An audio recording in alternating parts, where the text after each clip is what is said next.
fue a verme hoy día a la hora de atención de alumnos, porque habíamos quedado de juntarnos, pero parece que no les acomoda mucho, porque algunos tienen máquinas, ¿o no? Por las remáquinas, ¿no? ¿Qué podemos hacer? Esa es la hora que a mí más me acomoda, es terrible. No sé qué podemos hacer. ¿Y es razonable el profesor de máquina o no?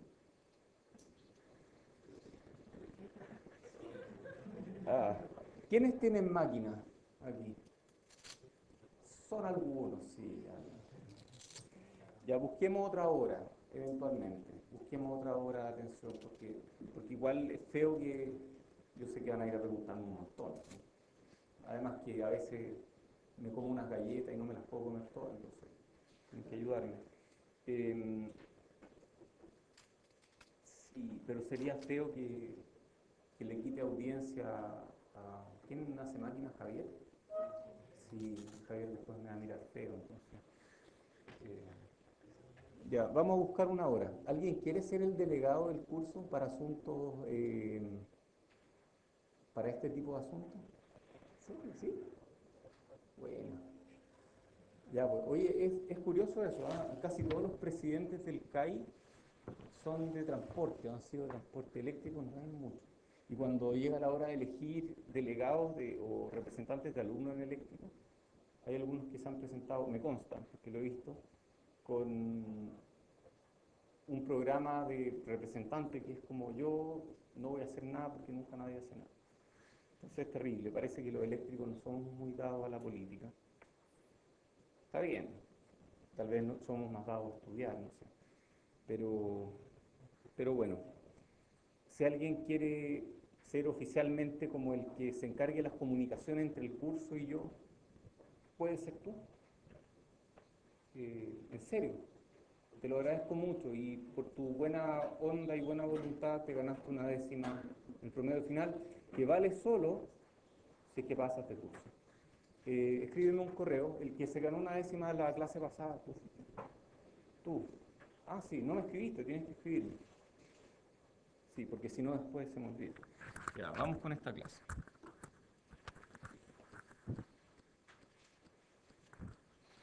Muy bien, entonces esto es la primera clase de electrónica y algo pasó.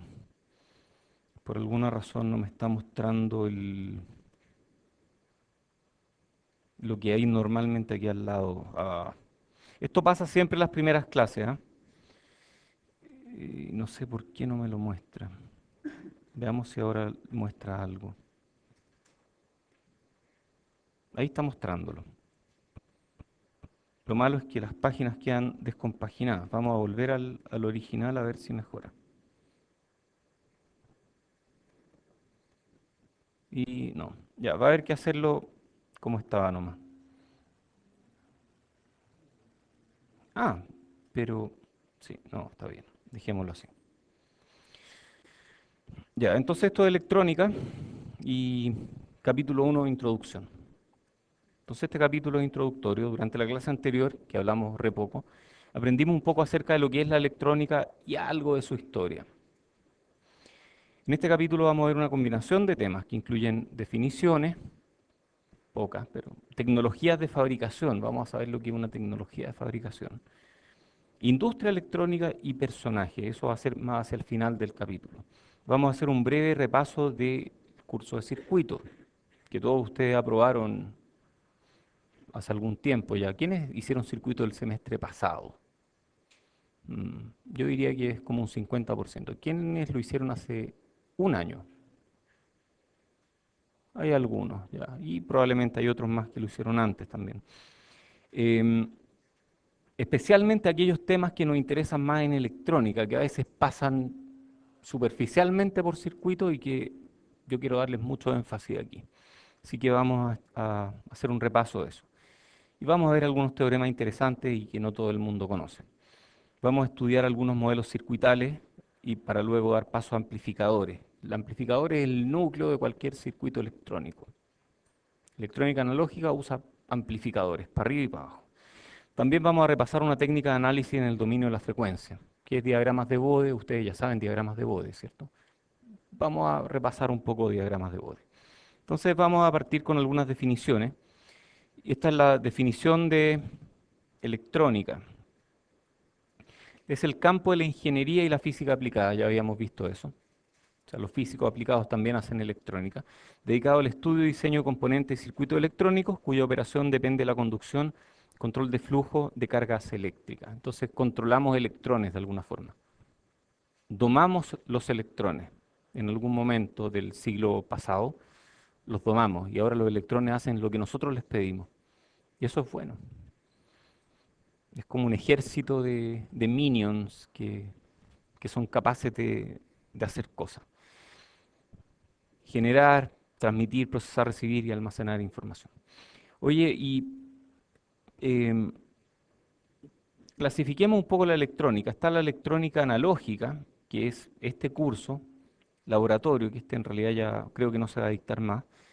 2433, que es un curso de diseño analógico, también 3433 se llaman igual, o sea, tiene el mismo nombre, la sigla cambia en 1000 y hay algunas diferencias entre uno y otro. Las clases son las mismas. Después viene electrónica digital, que es sistemas digitales, laboratorio de sistemas digitales, que este se fusionó con este y quedó un curso de ambos laboratorios. Y está este otro que es de diseño de circuitos integrados digitales. ¿Quién está tomando ese curso? Uno, dos, tres, no son muchos.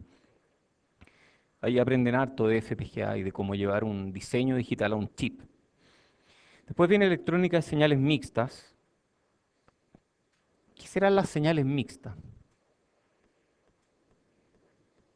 ¿Ah? Que algunos llaman señales mezcladas, pero yo creo que es un pésimo nombre, una pésima traducción.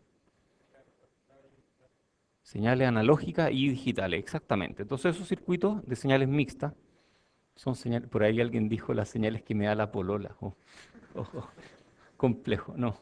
Eh, sí, yo no soy muy bueno para los chistes, pero inventé un chiste y se lo conté a mi hijo y le gustó. Y es un chiste nerd, un chiste súper nerd. ¿Lo quieren escuchar o no? Oye, mi señora estuviera escuchando esto me mataría, es terrible. Por suerte no va a quedar en ningún video. Em, Llega una profesora al colegio, yo soy pésimo para contar chistes, es terrible. Pero bueno, si les cuento un chiste, va a ser para que ustedes adquieran tal nivel de confianza conmigo que después se van a atrever a hacerme preguntas. ¿Qué tal? ¿Es un trato? ¿Sí? O sea, imagínense, lo único que me va a faltar después de haberles contado un chiste malo que yo mismo inventé es mostrarles fotos de cuando yo era guagua. O sea, ya vamos a tener tanta confianza que ustedes se van a atrever a hacerme preguntas. Así que esa es la única razón por la que voy a contar el chiste. Llega una profesora al colegio y le dice a los niños, niñitos, invéntenme una oración que tenga la palabra osciloscopio. Y un niñito ahí llega a la siguiente oración. ¿Será lo mismo si los invento osciloscopio? Ya. Les dije que era un chiste nerd. Ya, después de haberme atrevido a contar ese chiste, ustedes tienen que atreverse a hacer preguntas en el curso, ¿de acuerdo? Y además que aprendieron un chiste nerd, así que qué nerd, el chiste es terrible. Y lo cuento en todos lados y mi señora se enoja, sufre con eso. Ya empezó de nuevo. Ya, bueno. Entonces estas señales mixtas. Señales mixtas que son parte analógica y parte digital. Electrónica DRF, este curso no lo hemos dictado hace tiempo. Posiblemente estamos esperando a que llegue otro profesor para que lo dicte. Está electrónica embebida. SEP. ¿Alguien tomó SEP? Sistema Electrónicos Programables. Hay algunos que lo han tomado. Un buen curso. Después está electrónica de potencia. Entonces tiene como varias áreas la electrónica. Y todo esto cae dentro de diseño electrónico, que es diseñar circuitos esencialmente. Hay otra área de electrónica, nada que ver, que es más cercana a los físicos, que es de dispositivos semiconductores. Entonces los físicos y los ingenieros que tienen una parte más física se dedican a eso. Yo tengo un alumno de doctorado que está haciendo un doble grado en Notre Dame, que es una universidad que hay en Indiana, un lugar muy lindo en Estados Unidos. Yo tuve la suerte de estar ahí 3 meses. Fue muy bueno. Y este alumno está trabajando en dispositivos semiconductores. Y es como más físico, es más como diseñar transistores que funcionen mejor que los que hay ahora. Después hay otra área que es de procesos de fabricación, que tiene que ver con que, ok, hay que llevar esto a ingeniería, hay que llevarlo a la práctica y sacarle el mayor provecho. ¿Cómo diseñamos un proceso que permita llevar de manera sistemática un circuito a la realidad? Entonces eso tiene que ver con fabricación. Nosotros nos dedicamos aquí en la Católica más que nada a diseño. Nosotros diseñamos circuitos. Hay otras áreas de electrónica que están aquí y que nosotros no vemos, que hay otras partes del mundo donde se hacen. Nosotros no hacemos fabricación. A lo más fabricamos PCB. ¿Qué eran las PCB? Circuitos impresos, Printed Circuit Board. Ok. Entonces, nuestro énfasis aquí está en diseño electrónico. La gracia es que uno puede diseñar electrónica en cualquier parte del mundo, porque todo lo que necesita es un computador. Yo puedo diseñar mi circuito en un computador y mandarlo a fabricar donde sea, y después de algún tiempo voy a recibir mis partes y las voy a probar. Entonces, esto es algo que podemos hacer en Chile, incluso a nivel industrial. Así que por eso es que algo que estamos enseñando de manera sistemática, porque queremos que haya en Chile. La electrónica busca el desarrollo de sistemas electrónicos para el procesamiento de datos y manejo de potencia. Podemos encender y apagar cosas, como por ejemplo encender y apagar motores, y hacer metro, hacer autos eléctricos, todo eso. ¿Cómo se aprende la electrónica?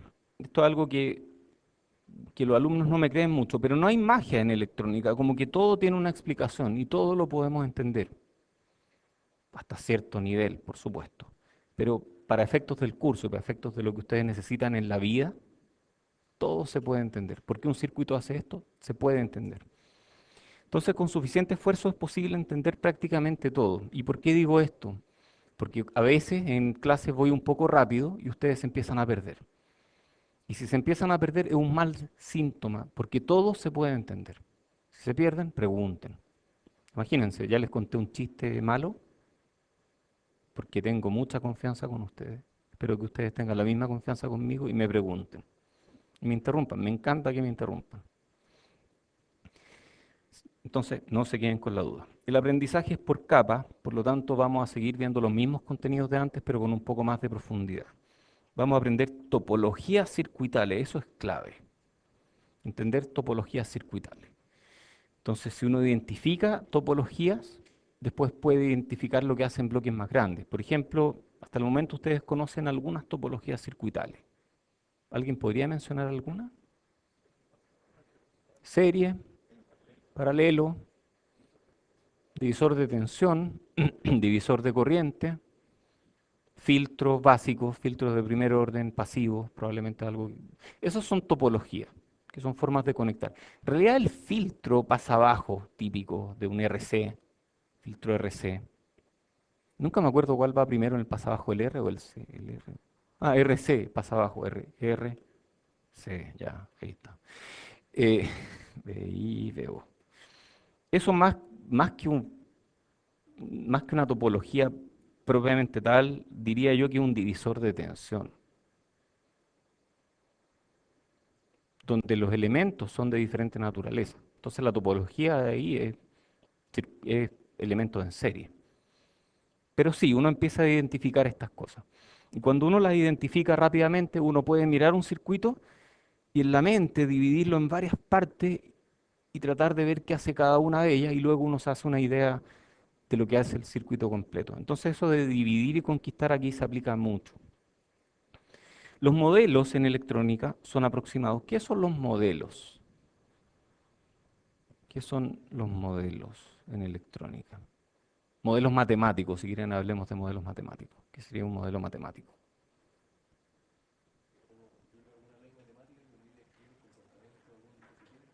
Alguna ley matemática o alguna ecuación. Ojo, no por todo voy a dar décima. A veces yo quiero incentivar la discusión y por eso a veces doy décimas. Así que no por todas las acotaciones doy décimas, pero por algunas sí, entonces tienen que estar atentos. Y muchas gracias por tu acotación. Entonces sí, efectivamente, ¿cómo es tu nombre? ¿Tu nombre? Joaquín. Joaquín dice que sería una especie de descripción matemática de algo, ¿cierto? Entonces, ¿Qué modelos conocen ustedes circuitales? ¿Sí? Sebastián.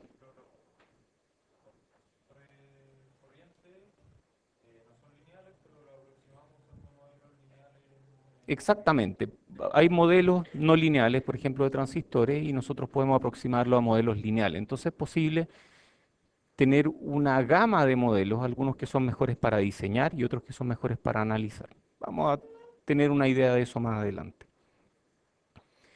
Lo importante es desarrollar criterios, porque a veces sería descriteriado usar un modelo súper complicado para algo muy simple. Entonces, hay que tener criterio. Los circuitos en electrónica se representan de varias formas, depende del nivel al que estamos hablando. Cuando yo hable de un nivel muy alto, me refiero a bloques.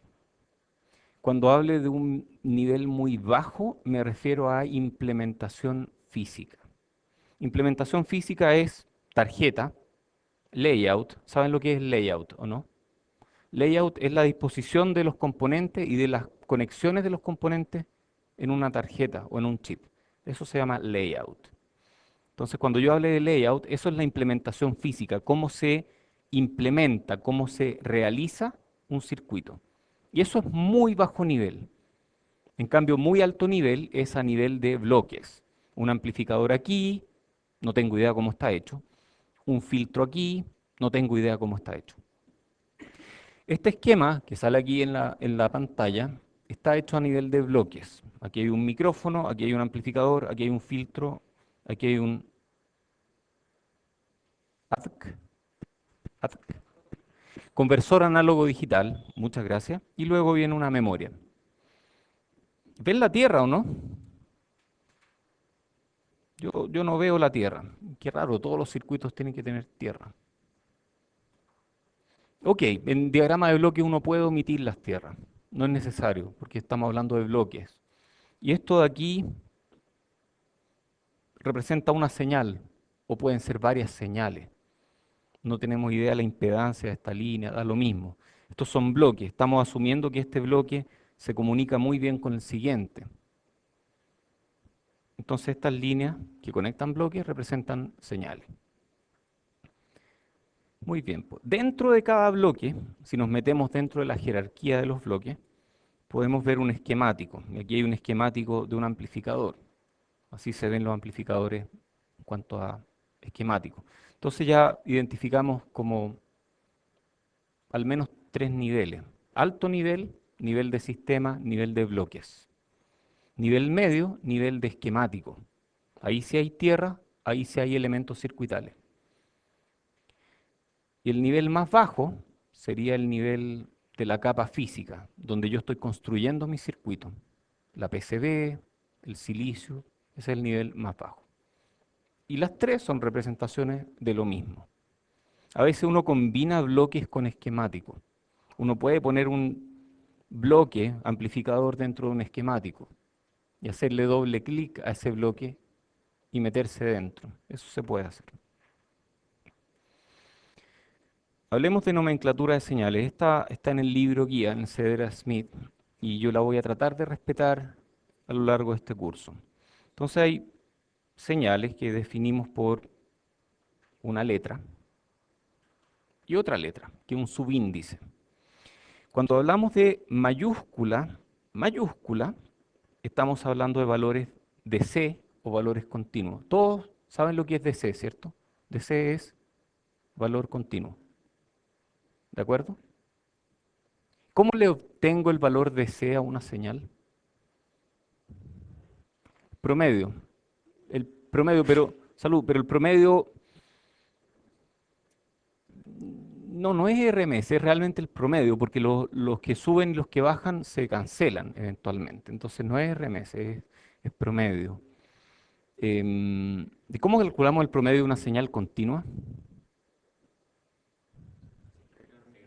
Integramos y dividimos por la longitud por la extensión del tiempo, ¿cierto? ¿Y cómo calculamos el valor de C de una señal entonces? Integramos entre qué y qué. Ok, ¿y qué pasa si la señal no es periódica y es cualquier cosa? ¿Ah? de inicio a fin, de menos infinito a más infinito. Entonces, el valor de C es eso, es la integral entre menos infinito e infinito de la señal dividido por 2 infinitos. ¿Sí? ¿Están todos tranquilos con esa definición? No, ¿por qué no? Por lo infinito. Pero a ver, al integrar algo entre infinito entre menos infinito e infinito, les va a dar infinito. Y si dividen infinito por infinito, a veces da finito. A veces da cero y otras veces da infinito, dependiendo de la convergencia, ¿no? Pero sí, esa es la definición. Efectivamente, la definición de DC es esa. Es el promedio de la señal entre menos infinito e infinito. Y uno la puede llevar a un periodo para señales periódicas, porque ¿para qué hacerlo con todas si es que yo sé lo que vale en una y lo extrapolo? Entonces ya sabemos lo que es nivel DC. Nivel AC, ¿qué sería? Una sinusoide es un nivel AC. En realidad AC es cualquier cosa que no tenga DC. Entonces puede ser una suma de sinusoides, pero sin nivel DC. Ok. Oye, qué curioso, ¿ah? Porque el DC en realidad es una sinusoide con periodo infinito, ¿o no? Ya, pero no pelemos tanto el cable, ok. No, no estamos para eso aquí. Entonces, de C más a C me dan mi señal, ¿cierto? Mi señal completa. Cuando yo hable de señales AC, voy a hablar de minúscula y minúscula. O sea, esta de aquí sería AC y esta de aquí sería DC. Y cuando yo sumo DC más AC, tengo mi señal cuyo valor instantáneo es minúscula mayúscula. Y cuando hable de fasores o RMS, que rara vez lo hago en el curso, es B sub D, B mayúscula, D minúscula, y sub O, I mayúscula o minúscula. Tratemos de respetar esta nomenclatura. Em, o sea, ¿no usamos fasores en este curso? Igual son útiles los fasores. Lo malo es que están limitados a una frecuencia. ¿Por qué limitarnos a una frecuencia si tenemos todo el arco iris de frecuencia para trabajar, ¿cierto? Entonces, no usamos muchos fasores realmente. Conexión entre bloques. El bloque base suele ser el amplificador de voltaje corriente t- trans... Uy, qué raro. Transcondu- Transconductancia, ya, lo dije. Transconductancia, transresistencia. ¿Existen esas palabras? Yo, yo creo que la RAE se enojaría mucho si me viera escribiendo esto, pero es la forma en que se trabaja en electrónica. Vamos a ver de qué se tratan esos después. Entonces hay varios tipos de amplificadores, no existe solo un tipo. Cada conexión entre bloques lleva una señal y la idea es que diferentes bloques conversen bien. Entonces que lo que sale de aquí sea escuchado en su totalidad por el filtro y lo que sale del filtro sea escuchado en su totalidad por el amplificador de potencia. Eso no siempre ocurre en electrónica. Entonces vamos a ver lo que pasa cuando eso no ocurre. ¿Cómo modelamos un amplificador? Yo en algún momento en la clase pasada dije que el amplificador era un elemento activo y dije que eso era porque había forma de modelarlo como una fuente dependiente. Entonces nosotros podríamos decir, por ejemplo, que un amplificador de voltaje es simplemente A por VI, donde VI es otro nodo. ¿Le gusta ese modelo de amplificador o no? ¿Sí? ¿Está bien? Es un modelo muy simple de amplificador. Oye, podríamos ponerle impedancia o no, para que tenga impedancia de entrada e impedancia de salida. Entonces podemos decir, por ejemplo, que la impedancia de entrada es Rin y la impedancia de salida es Rout. ¿Dónde se pone Rout? Uy, en serie, en serie. ¿Y por qué en serie? Rout. Ya. Entonces, todo eso es mi amplificador. ¿Sí? El amplificador se dibuja como un triángulo, donde la flecha indica la dirección de las señales. Ok, ¿le gusta este modelo de amplificador o no? Vamos a usarlo. Entonces este amplificador tiene una ganancia A, a eso le llamamos ganancia. Muy bien. Vamos a usar este modelo a veces, que es bien obvio, ¿ah? Entonces, aquí tenemos otra lámina que dice amplificadores en cascada. ¿Qué será en cascada? ¿Será en serie?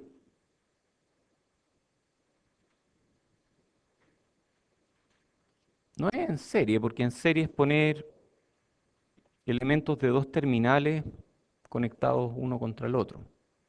Y en paralelo tampoco, porque conectamos todos los terminales de uno con todos los terminales de otro, uno a uno, ¿cierto? En paralelo, así. Entonces, ¿qué significa en cascada? Que la salida de uno es la entrada del otro. Eso es en cascada. Entonces, amplificador en cascada, aquí tenemos voltaje de entrada, una señal, tenemos un amplificador con ganancia a 1, digamos, este otro tiene ganancia a 2 y este tiene ganancia a 3. Aquí tenemos VO1, VO2 y VO3. ¿Cuánto será VO1 aquí?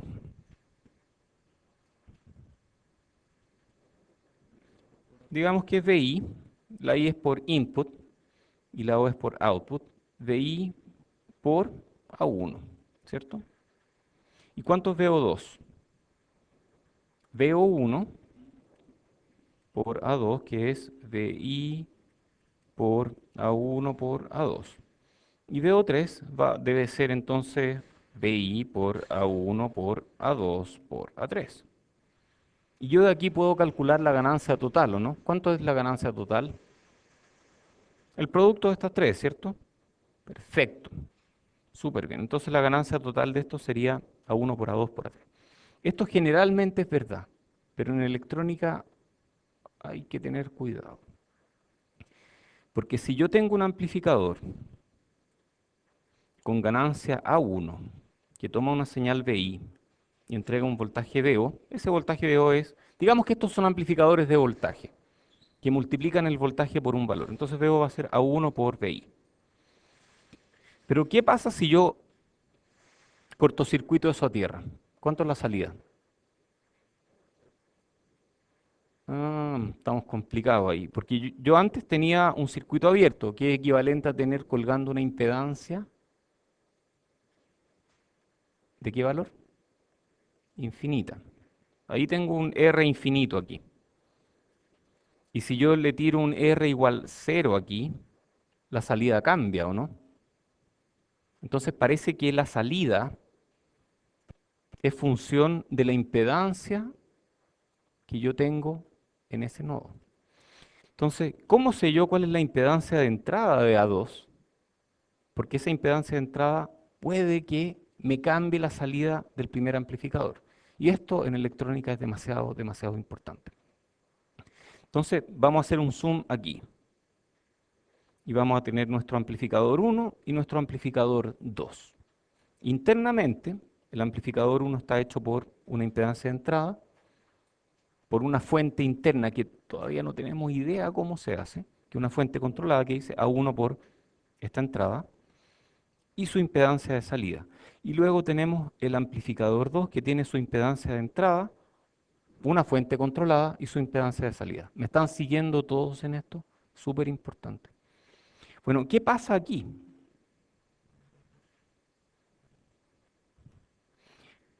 El amplificador 2 puede censar o puede medir lo que hay aquí, pero no puede medir lo que hay acá, ¿cierto? Ok. ¿Qué hay aquí? Que es V sub X. ¿Qué es esta topología? Divisor de tensión. Entonces yo puedo calcular Vx fácilmente como A1, V y 1, que es V sub I, son iguales, ¿cierto? ¿Estamos de acuerdo? Por V sub I, por R1 y 2, perdón, y 2 partido por RO1 más RI2. Y eso generalmente es distinto de A1 por VI. Porque en el momento en que yo le conecto algo a la salida, eso cambia. No, no importa, porque siempre las impedancias de salida son... No, no siempre. lamentablemente no siempre. Y de hecho en electrónica esto pasa todo el rato. De hecho pasa tanto que le vamos a llamar,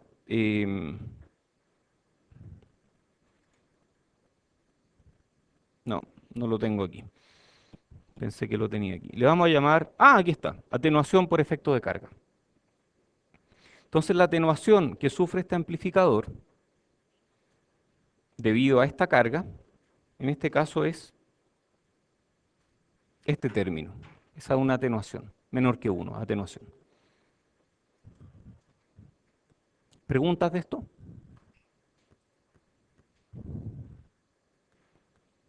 ¿No hay preguntas? Ya, oye, sí, pero no es muy difícil, ¿cierto?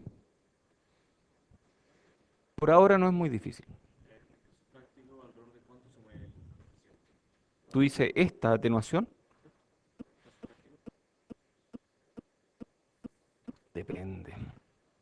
Depende mucho. Puede ser un medio, puede ser un décimo, puede ser 0,99. Es muy variable, muy, muy variable. Por ejemplo, por decir un ejemplo,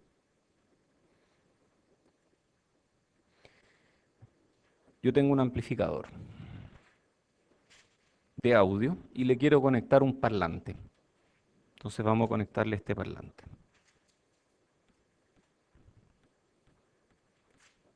Es un parlante. Oye, ¿y qué impedancia tienen los parlantes? 8 ohm. Todos sabían eso, ¿no? Que típicamente los parlantes tienen una impedancia de 8 ohm y si uno los mira por aquí, se ve una cosa así. Han mirado un parlante, ¿no? Donde esto es un embobinado que tiene un imán. Lo han visto, ¿no? Y por aquí, ¿qué es esto en el parlante? ¿Cómo funciona un parlante? A ver, ya. Llega, señala un embobinado que hay aquí, ¿ya?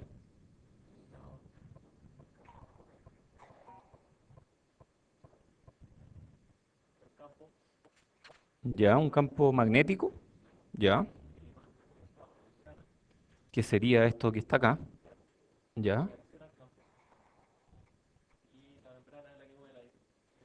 Ya, Joaquín, te esforzaste harto. Décima, mándame un correo. Entonces, sí, efectivamente, aquí tenemos un embobinado que de hecho es así. Y ese embobinado, por ahí se genera un campo magnético variable que a través de un vástago que está conectado a esta membrana, mueve la membrana. Y esa membrana se mueve y produce variaciones de presión en el aire que lo escuchamos como sonido, ¿sí? Es inductivo, efectivamente es inductivo.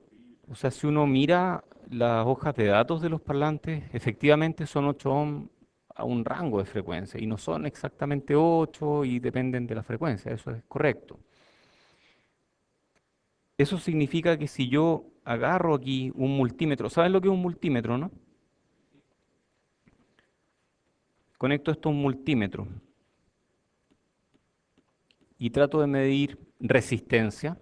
¿Voy a medir 8 o voy a medir otra cosa?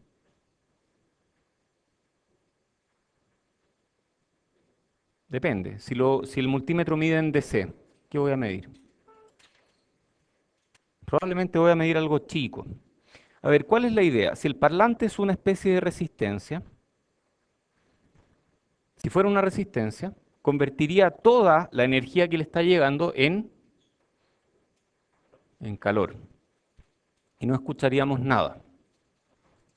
Entonces, el parlante parece que está convirtiendo energía no en calor, sino que la energía eléctrica la convierte en otra cosa, en energía de otro tipo, ¿cierto? Entonces, los elementos que convierten energía de un tipo en otro les llamamos transductores.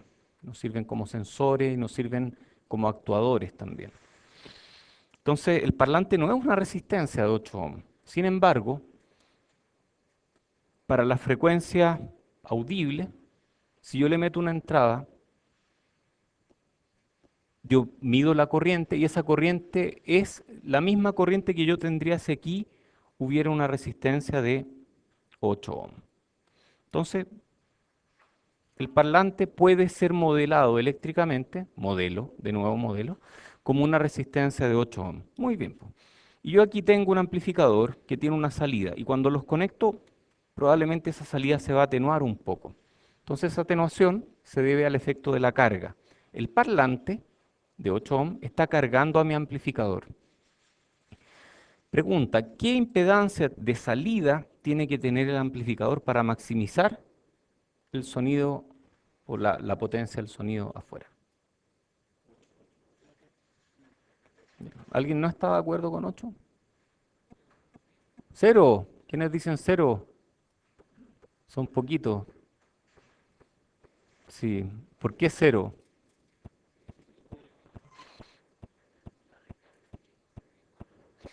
Sí, sí, le hice una trampa. Jeje, le hice una pequeña trampa. Ok.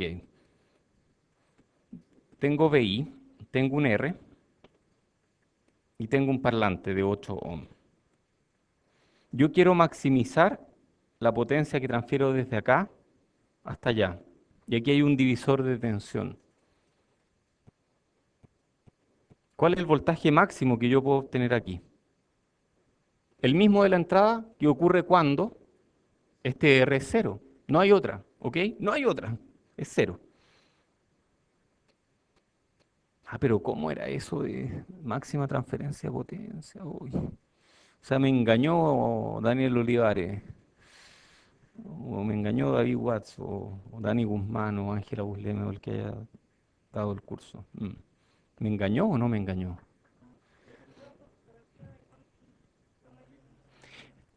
La pregunta era otra en circuitos. La pregunta era, este circuito, ¿cuál es la máxima transferencia de potencia para este circuito? Este circuito, ¿cuál es la máxima potencia que puede entregar a una carga? Y ahí yo elijo la carga para que este circuito entregue la máxima potencia. Pero al revés, si yo tengo una carga, quiero la mínima impedancia de salida, ¿cierto? Ok, entonces si yo tengo mi parlante y tengo mi entrada de audio, mi parlante está aquí, y tengo mi amplificador y aquí voy a tener una señal. Si yo conecto esto, probablemente la señal va a reducirse un poco. ¿En cuánto se va a reducir? Depende de la impedancia de salida de mi amplificador. ¿Qué impedancia de salida tiene mi amplificador? Depende del amplificador. Realmente depende del amplificador. Ok. ¿Podrían ser 8 ohms? Sí, podrían ser 8 ohms. ¿Podrían ser 1 ohm? Sí, podría ser. Depende de quién lo haya diseñado realmente. ¿Sí? Porque no, porque nosotros sabemos ley de Ohm. Y la ley de Ohm me relaciona corriente con voltaje a través de una resistencia. Y eso para mí es un elemento circuital que yo entiendo bien y que todos ustedes entienden bien y pueden usar indistintamente en cualquier circuito. Entonces, sería raro tener un elemento parlante si yo sé que ese parlante se comporta más o menos como una resistencia. Si tú diseñas un amplificador, un buen modelo de parlante probablemente va a tener una inductancia en serie, una capacitancia aquí, va a ser algo más complicado que eso. Pero un modelo de primer orden, que llamamos, que es un modelo desde, ¿entiendes lo que es cuando digo desde? El más básico, el desde, así como cuando venden una bicicleta o un auto, el desde. Este otro tiene cambios más interesantes. Pero el desde, el más básico, es una resistencia. Hay una pregunta allá atrás.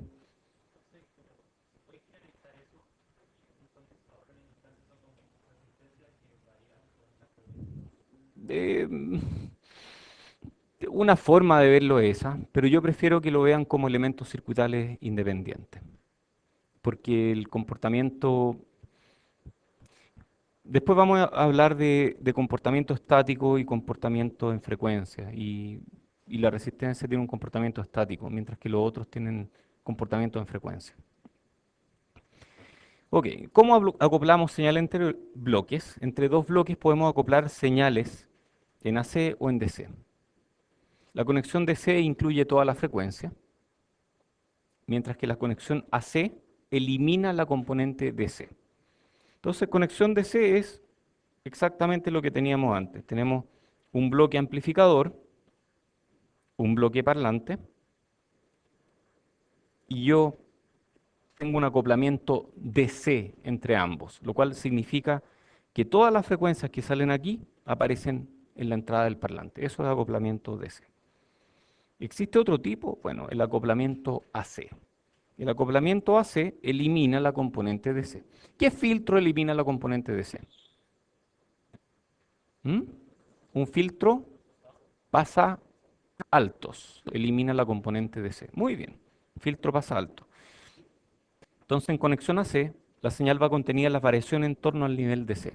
El nivel DC no me aporta nada. Y este esquemático que está aquí muestra acoplamiento AC. Entonces, fijémonos en esta parte de acá. Porque, a ver, si yo miro esta salida, probablemente va a estar en torno a algún punto de operación. DC, puede ser cero, puede ser otra cosa. ¿Cuál es el nivel DC en la entrada de este amplificador?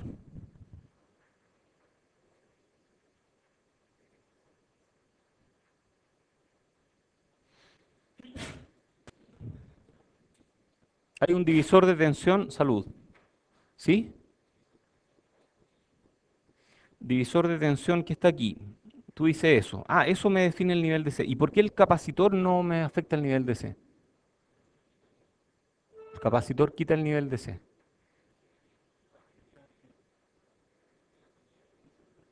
Ya, o sea, aquí había un nivel DC, llamémosle DC1, y aquí hay otro nivel DC, DC2, y el capacitor quita ese nivel DC. Décima.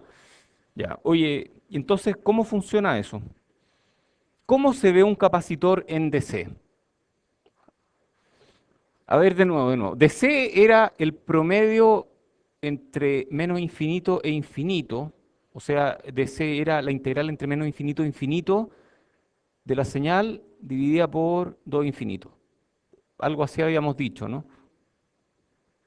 Chuta. Entonces, cuando digo cómo se ve un capacitor en DC, ¿qué estoy diciendo?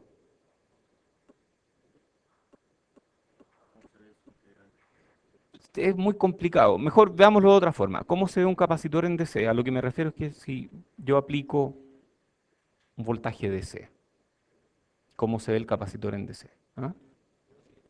Es un circuito abierto. Eso es algo que vale mucho la pena saber. Y en AC, a muy alta frecuencia, el capacitor se comporta como cortocircuito.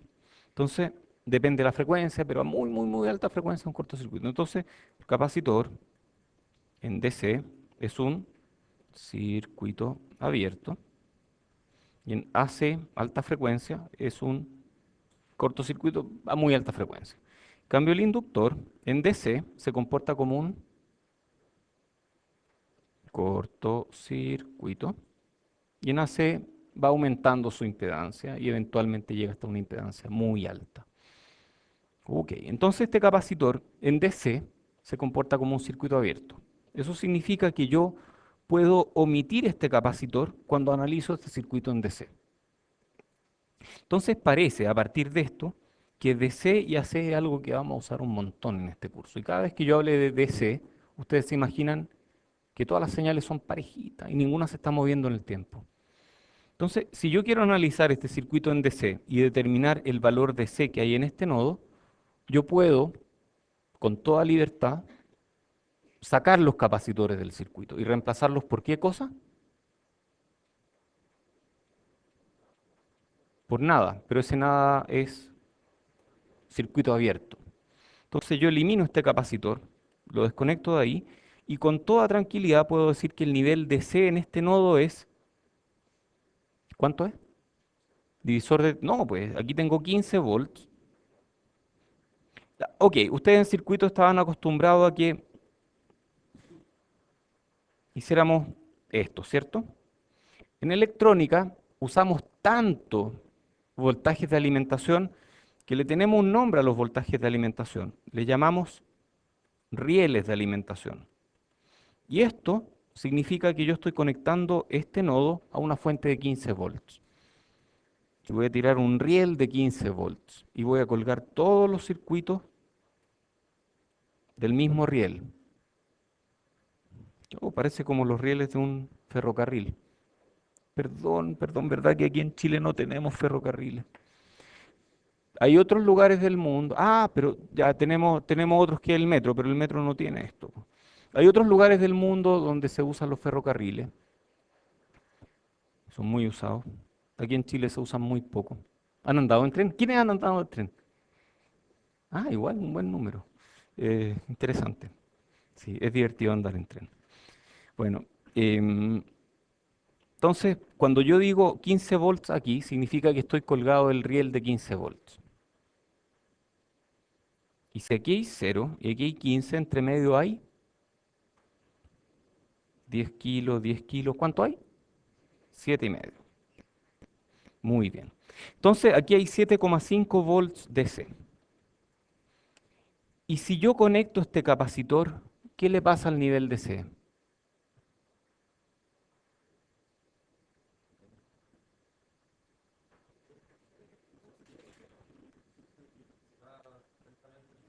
¿Para dónde se va? Que sea 7,5.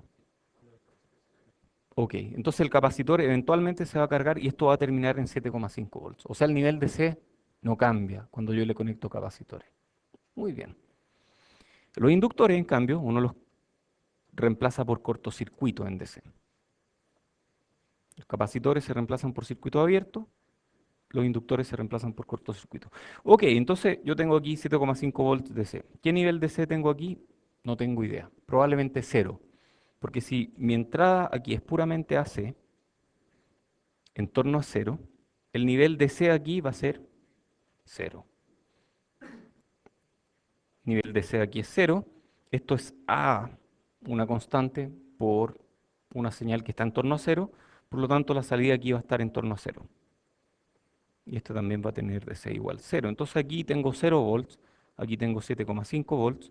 Y después de un ratito, muy corto probablemente, el capacitor queda cargado aquí con 7,5 volts.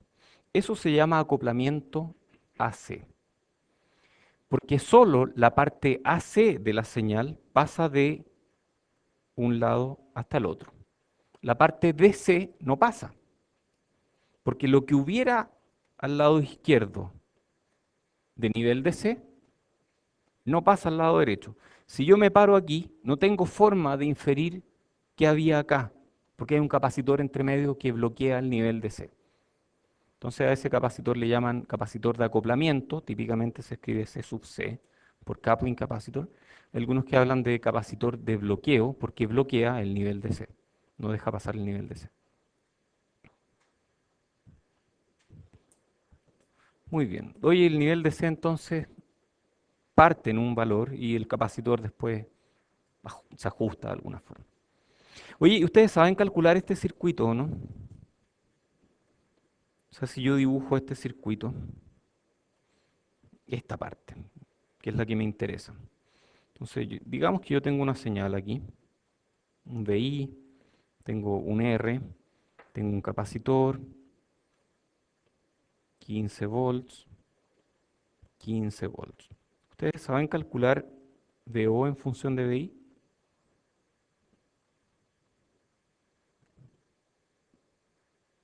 ¿Cómo se calcula VO en función de VI? Superposición. Súper buena idea. Entonces, yo tomo esta señal y ¿qué hago con esta de 15? La apago, la tiro a tierra, ¿cierto? Porque esto es un voltaje y cuando uno apaga un voltaje hace que el voltaje se vuelva cero. Entonces, cuando ese voltaje se vuelve cero, yo lo tiro a tierra y tengo esos 15 volts a tierra. Ah, y estos dos R's quedaron en paralelo. ¿Cacharon o no? Quedaron al tiro en paralelo. O sea, cuando apagué la fuente de 15, esos dos R's quedaron en paralelo. Oh, ok. Y después apago esta. Bueno, resuelvo, por supuesto. Apago esta. Si apago esta, me queda Eso, resuelvo y después junto las dos respuestas, ¿cierto? Todos saben hacer eso, ¿o no? Seguro, porque esto lo vamos a preguntar eventualmente. A mí me encanta hacer esta pregunta en todas las tareas, todas las pruebas. Muy bien. Oye, bueno, el capacitor de acoplamiento tiene algún tamaño de capacitancia, ¿cierto? Algunos microfarados, algunos nanofarados.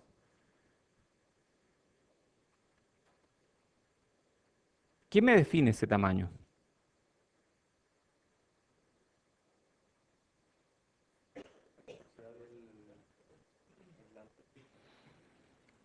No, no, la pregunta es al revés. ¿Cómo yo diseño este capacitor, o más bien, cómo yo le doy un valor a ese capacitor?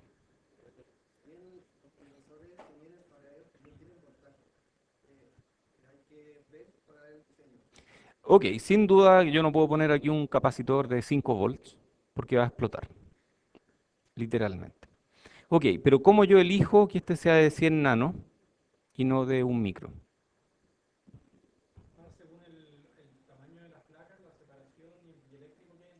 Ok, eso es cuando uno lo fabrica, pero allá.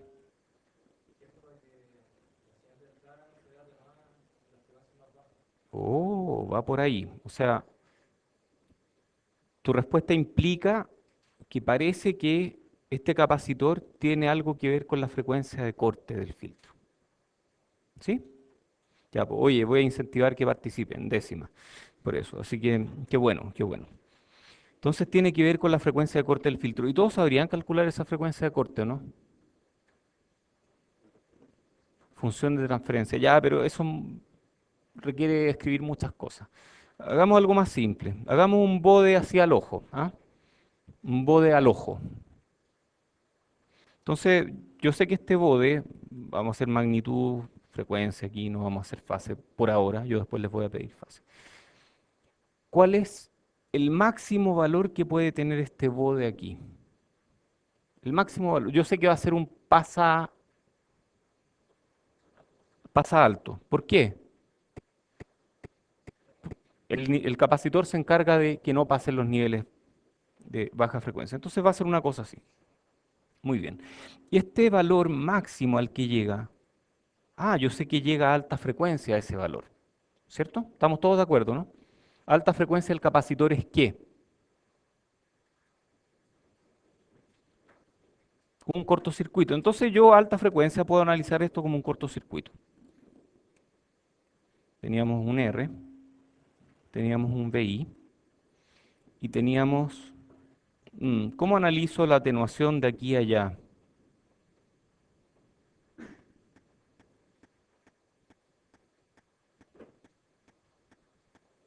¿Podemos de nuevo aplicar superposición? ¿Podemos tirar este entonces a tierra? ¿Este R que iba para arriba lo podemos tirar a tierra? ¿Sí? Podemos hacer eso, ¿no? Entonces teníamos 10 kilos aquí, y aquí tenemos 10 kilos, y la impedancia que ve este nodo hacia la derecha es 5 kilos. Qué raro, yo los vi en serie y ahora están en paralelo. Qué divertido, como que cambian. Qué raro. Ok, y si yo tenía aquí 5 kilos, y aquí vemos 5 kilos, no, aquí teníamos 1 kilo. Bueno, se complica un poco más el número, porque no nos va a dar algo entero, pero no importa. Tengo BI, tengo 1 kilo, y aquí yo puedo calcular la atenuación, ¿cierto? De 1 kilo a 5 kilos la puedo calcular. Me va a dar algo así como 5 sextos de BI, ¿sí? ¿Sí está bien? Entonces, el valor máximo aquí va a ser 20 logaritmo en base 10 de 5 sextos. ¿Estamos de acuerdo? Oye, no hemos sacado ninguna función de transferencia. ¿Cuál es la pendiente de esto? 20 decibeles por década. Ok, y nos falta un solo dato aquí, que es la frecuencia de corte. ¿Habrá alguna forma fácil de sacar la frecuencia de corte? sin meterse en la función de transferencia. RC, ¿cómo eso? Lo que ve el capacitor. Ese es muy importante. Entonces, esta es una técnica que después van a manejar muy bien, pero tiene que ver con lo siguiente. Cuando hay un circuito de primer orden, la constante de tiempo de ese circuito de primer orden es C por el R total que ve ese capacitor. ¿Cómo sé que este circuito es de primer orden? Porque tiene un solo capacitor. Entonces, de primer orden. Tiene un solo componente que almacena energía. Entonces, ¿cuál es la impedancia que ve ese capacitor? Bueno, para mirar impedancia, uno apaga fuente. Después vamos a tratar de entender por qué apagar fuente permite mirar impedancia. Entonces, si apago esta fuente y apago esta fuente, ¿qué impedancia ve ese capacitor entre sus terminales? Esto es un paralelo, ¿ok? 6. O sea, aquí hay 5 y aquí hay un 5 kilos y aquí hay 1 kilo y ve 6. ¿Por qué los sumaron? Están en serie, efectivamente. A través de tierra están en serie. Ok. Entonces, la capacitancia ve una resistencia equivalente de 6 kilos. Por lo tanto, yo puedo decir con tranquilidad que tau, la constante de tiempo, es RC, dijimos, ¿cierto? 6 kilos por C sub C. Muy bien. ¿Y cuánto es este punto aquí en frecuencia?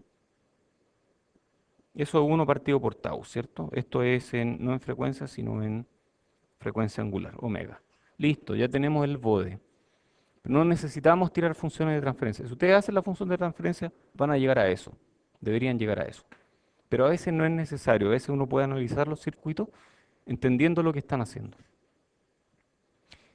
Este tipo de técnicas van a ser muy útiles durante el curso y vamos a tratar de acostumbrarnos a trabajar de esa forma un poco más intuitiva, donde uno ve lo que está haciendo el circuito. Ok, hablemos de camino de la señal. Las señales tienen un camino, adoptan un camino. Y a veces yo quiero que la señal esté codificada en un cable y a veces yo quiero que la señal vaya codificada en dos cables. El primer caso es referido a tierra. La señal la mido respecto de tierra, mientras que en el segundo caso la señal es diferencial, lo cual significa que la diferencia entre dos voltajes lleva mi señal. O más bien, si mi señal en este momento vale 5 volts, significa que la diferencia entre el voltaje de un cable y el del otro cable es 5 volts. Entonces, las señales referidas a tierra son señales que están codificadas en una única variable, que es un voltaje, por ejemplo, respecto de una referencia fija, por ejemplo, tierra. Superaciones más sensibles a variaciones de fuente de alimentación, etcétera. ¿Cómo eso? Por ejemplo, volvamos al tema del parlante. Si yo tengo un parlante aquí, que lo voy a dibujar como una resistencia, y lo tengo lejos, no, este es un mal ejemplo.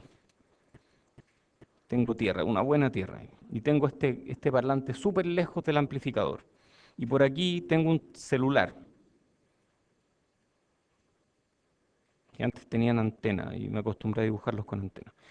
Y el celular está transmitiendo, probablemente va a inducir señales aquí que yo voy a poder escuchar en el parlante, si tengo la oreja suficientemente sensible. Eso puede ocurrir. ¿Y por qué eso? Bueno, porque esas señales se inducen en esta especie de antena, este cable largo, una antena. Pero ¿qué pasa si yo en cambio llevo mis señales en forma diferencial, donde lo que me importa es esa diferencia de voltaje? Esa misma señal se va a inducir aquí y la diferencia no va a cambiar. Entonces, cuando uno quiere hacer eso, lo típico es agarrar un par trenzado, que es un par de cables que van uno al lado del otro.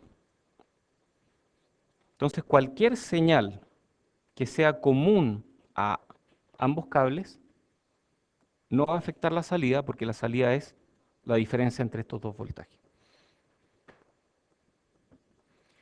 Entonces, hay, como dije, señales referidas a tierra, donde hay un cable que lleva la señal, y señales diferenciales que llevan las señales en dos cables. Cuando tenemos señales diferenciales, tenemos dos cables, tenemos 2 grados de libertad, ¿cierto? Un grado de libertad en mi señal, que mi señal D por diferencial va a ser la diferencia, dije, entre el voltaje de un cable, que le voy a llamar Dp, y el otro cable que le voy a llamar Dm. P es por plus o más y M es por menos. Entonces mi señal está codificada entre dos cables. Dije que hay 2 grados de libertad. Y aquí lo que estoy haciendo es como convertir de estos 2 grados de libertad a un voltaje diferencial. Me sobra otro grado de libertad. Y ese le vamos a llamar modo común. El voltaje de modo común es el promedio entre Vp y Vm. Entonces, cuando yo tengo dos cables, Vp y Vm, estos tienen un modo común, que es Vp más Vm medios, y un modo diferencial, que es Vp menos Vm. Entonces, si yo pudiera dibujar esto, digamos que el modo común es cualquier voltaje, y mis señales son, por ejemplo, algo así, donde esta es Vm y esta es Vp. Mi señal es esta diferencia, Vp menos Vm. Entonces aquí mi señal es positiva, positiva, positiva, 0, negativa, negativa, negativa, 0, positiva. Mis señales están codificadas en torno al modo común. ¿Y qué pasa si es que tengo ruido de modo común? El ruido de modo común va a producir que el modo común se esté moviendo. Pero mis señales, bueno, mis señales también se van a mover.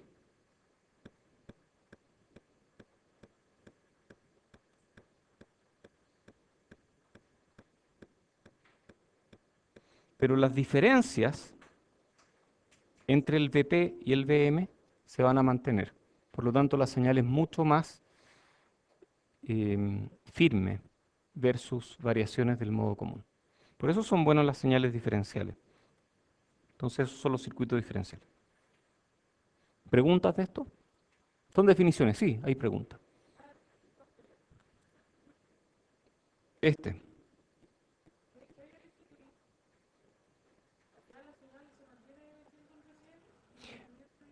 Claro, digamos que cuando el VCM cambia, el VP cambia, el VM cambia, pero menos VM no cambian. Y tu señal es VP menos VM. Entonces la señal no cambia.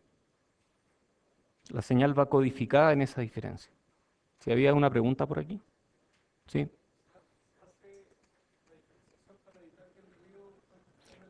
La diferencia evita que el ruido cambie la señal porque el ruido afecta a ambos, porque es un ruido de modo común. No todos los ruidos son de modo común, pero el ruido de modo común no te va a afectar la señal. Muy bien, este es un ejemplo de referido a tierra versus diferencial. Esto es un típico, ¿cómo le llaman a esto? OPAMP, amplificador operacional, que está, perdón, configurado como amplificador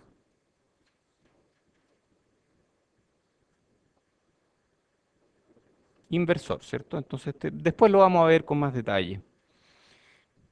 Y este también está configurado de la misma forma, solo que este es diferencial. Este tiene ganancia menos R2 partido por R1. Este tiene ganancia menos R2 partido por R1 también. Pero este es diferencial. Y hay circuitos que son totalmente diferenciales, como en este caso.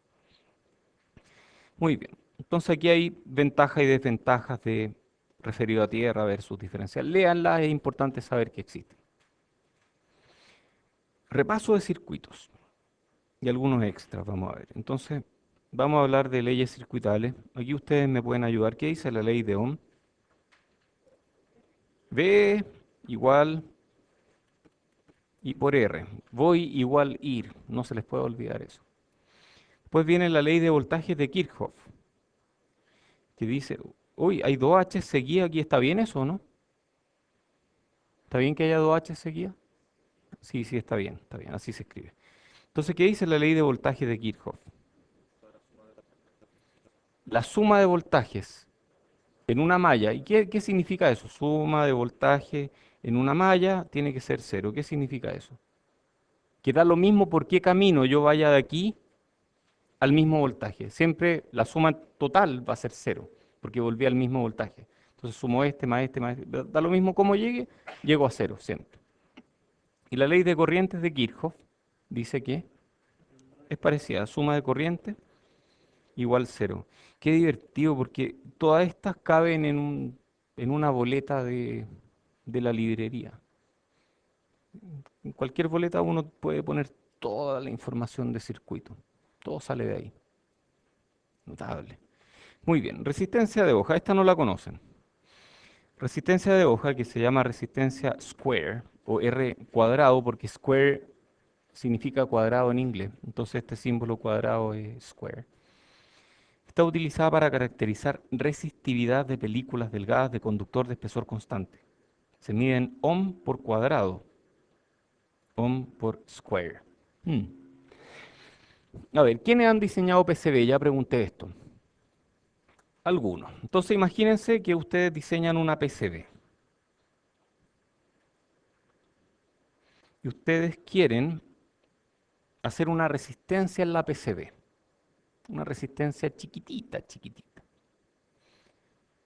Los que han diseñado PCB, ¿pueden controlar el espesor de la PCB, digamos entre un punto A y un punto B?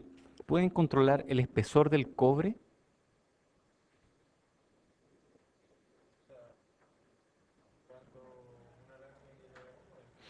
Ok, pero el fabricante dice, no, sabéis que yo te doy un cobre de 1 onza nomás. 1 onza por pie cuadrado. Entonces no puedo. Entonces ustedes no pueden controlar el espesor. Pueden controlar el ancho, pueden controlar el largo. Ya, entonces, R, yo sé de una ecuación por ahí de circuitos que algo así como ρ multiplicada por L, gracias, dividido por el área. Y el área es en realidad el ancho, que le voy a llamar W, por el espesor, que le voy a llamar D. No me gustó más así, D por W. ¿Todos de acuerdo con esta ecuación o no? ¿Cuáles de estos parámetros pueden controlar ustedes como diseñadores de PCBs? Estos de aquí. Estos están bajo mi control. ¿Cuáles no pueden controlar?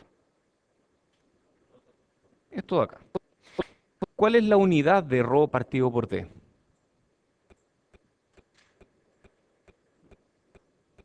Ohm. Eso está en ohm. Porque L partido por W no tiene unidad. Entonces esto está en ohm. Ok, entonces R. ¿Saben? A esta ρ partido por D le vamos a llamar R cuadrado, que está en ohm por cuadrado. Por ejemplo, es 5 ohm por cuadrado.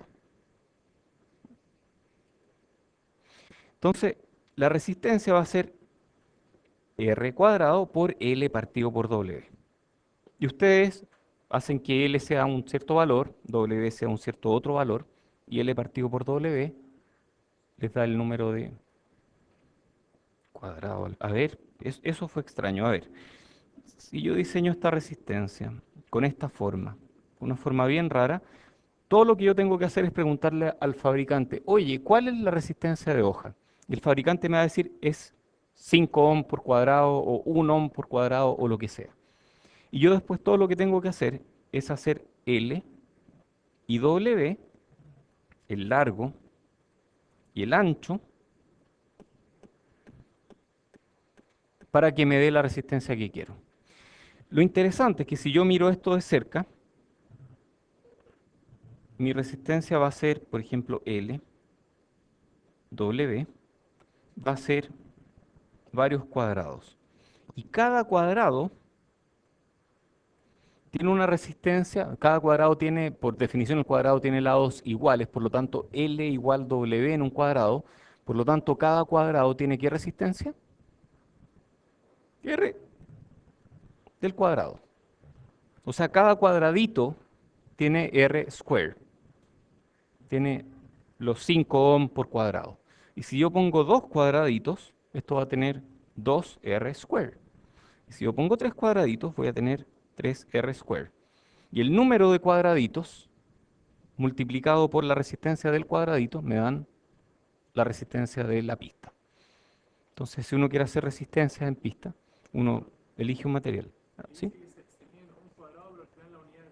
Es ohm. El cuadrado es un escalar, porque es un número, entonces un número de cuadrados. ¿Y cómo calculo el número de cuadrados? El número de cuadrados es L partido por W. ¿De acuerdo? Oye, ¿cuántos cuadrados hay? Ya vamos a terminar. ¿Cuántos cuadrados hay aquí?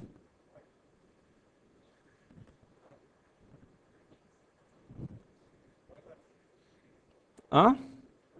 Hay un cuadrado ahí. ¿Y cuántos cuadrados hay aquí? Em,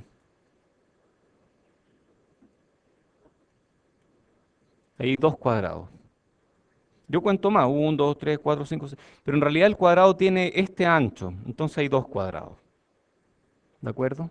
Ah, yo puedo hacer resistencia así, o puedo hacer la misma resistencia con algo más delgado. Estos dos tienen la misma resistencia.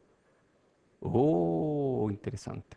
Bueno, la próxima vez que hagan una PCB, pregúntenle al fabricante cuál es el R cuadrado, o la resistencia de hoja, o sheet resistance del proceso. Hay una pregunta antes de irnos. Sí, tú dices esto. Ah, calcúlalo para esta, calcúlalo para esto y súmalos. Sí, eso. Ya pues, muchas gracias por venir. Nos vemos el viernes. Viernes tertulia, aquí mismo. Sí.